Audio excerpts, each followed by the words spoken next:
Hey guys, welcome back to my channel. আজ আমি একটা প্রিন্সেস কাট ব্লাউজের আস্তার বা লাইলিং কিভাবে জয়েন করবেন সেটা দেখাবো। চলুন শুরু করা যাক। এই দেখুন, এটা আছে আপনার উল্টো, আর উপরের দিকে এইটা সিধা, আর এইটা আস্তার। আমরা এইটা দিয়ে সেলাই মারবো। দেখুন, আমি পুরো কাপড়টা পিন আপ করে নিয়েছি। আপনারা এরকম পিন আপ করে নেবেন, দিয়ে এই সাইড থেকে সেলাইটা ধরবেন। আর হ্যাঁ দোস্ত, সেলাই এক চাপ করে ধরবেন না, সরু করে ধরবেন, যাতে পরে সেলাই সময় এই সেলাইটা ঢাকা পড়ে যায়। ঠিক সেইভাবেই সেলাই ধরবেন। আমি এই সাইডটাও সেলাই করে নেবো। দেখুন, এই সাইডটা মানে চারি সাইডটাই আমি সেলাই করে নেবো এরকম।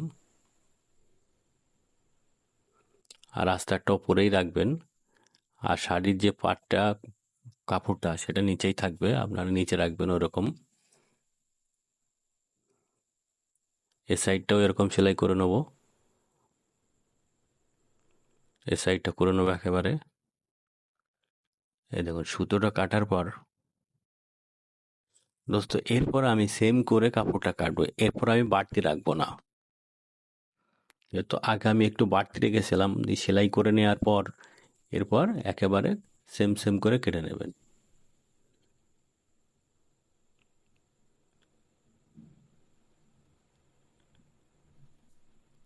আপনার এই সাইডটাও পুরো সেম করেই কেটে নেবেন।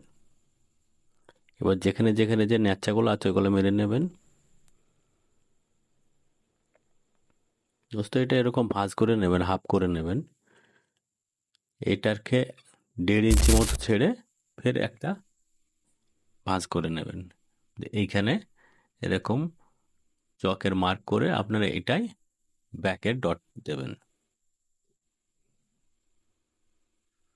ব্যাকে যে ডট হবে ওইটা আপনারা এইখানে দেবেন। আর এটা আপনারা 3.5 দেবেন, ব্যাকের ডট পয়েন্টটা। এরপর নিচে এক চাপ করে ধরবেন, ওপরে এই মার্কে মিলিয়ে দেবেন। এই দেখুন, সুতোটা কেটে নেবেন সিধার দিক দিয়ে। এই সাইডটাও আমি সেম ভাবে সেলাই করে নেব। এদিকেও আপনারা 3.5 দেবেন। দুই দিকে যা দেবেন সেম, আপনারা 4ও দিতে পারেন। নিচে এক চাপ করে সেলাই করবেন আর ওপরে গিয়ে মিলিয়ে দেবেন। সিধা দিক দিয়ে নিয়ে এরকম নখ মেরে নেবেন।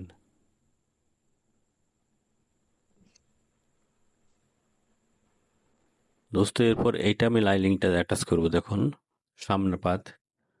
এটাও সেম ভাবে আপনারা শুরু করে 2 সুতো বা 1 সুতো চড়া করে সেলাইটা করবেন।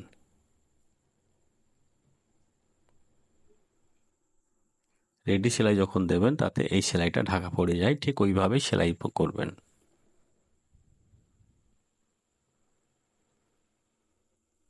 আর আমি তো আগের ভিডিওতে আপনাদের দেখাচ্ছি। দেখুন, এরপর আপনারা সেম সেম করে এগুলো কেটে নেবেন সাইডগুলা।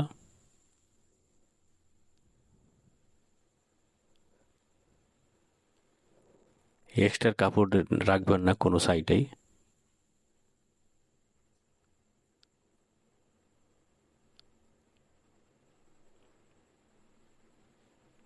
এই দেখুন দোস্ত, এরপর আমি এইটাকে অ্যাটাচ করে নেব।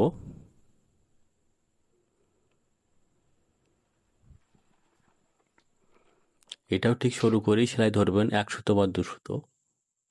এই দেখুন, এবার গায়ে গায়ে সেম সেম করে কেটে নেবেন।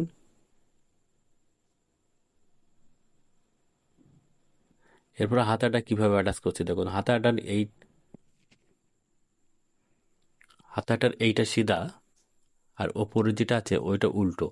আমরা এই সিধা করে সেলাই করে নেব, উল্টে পাকা করে দেবো, যাতে হাতার মৌরিটা হাত সেলাই হবে না, ওইটা একেবারে পাকা করে দেবো। দেখুন, এরপর আমরা এক চাপ করে কেটে নেবো এটা, কাপড় রেখে, এক চাপ কাপড় রেখে। এরপর এটা এরকম নখ মেরে নিয়ে এই লাইনিং যে দিকটা আছে ওইখানে লব সেলাই মারবেন। এই দেখুন, এরপর এইটা আপনারা ভাঁজ করে নেবেন এরকম করে। এটা ফল সেলাই মারবেন। এবার এখান থেকে আপনারা সরু করে সেলাইটা দেবেন। এটা পাকা সেলাই দেবেন। এই দেখুন দোস্ত, একটা হাতা আপনাদের দেখালাম, আর একটা হাতা আপনারা এরকমই সেম ভাবে সেলাই করে নেবেন। তো তো দোস্ত, আমার এই ভিডিওটা ভালো লাগলে লাইক, শেয়ার, কমেন্ট করবেন। আর ভিডিও যদি নতুন হয়ে থাকেন, একটি সাবস্ক্রাইব করে পাশে থাকা বেল আইকনটি দাবিয়ে অলে করে দেবেন নতুন ভিডিও নোটিফিকেশন পাওয়ার জন্য। তো ভালো থাকবেন, সুস্থ থাকবেন, আবারও দেখা হবে অন্য কোনো নতুন ভিডিওয়।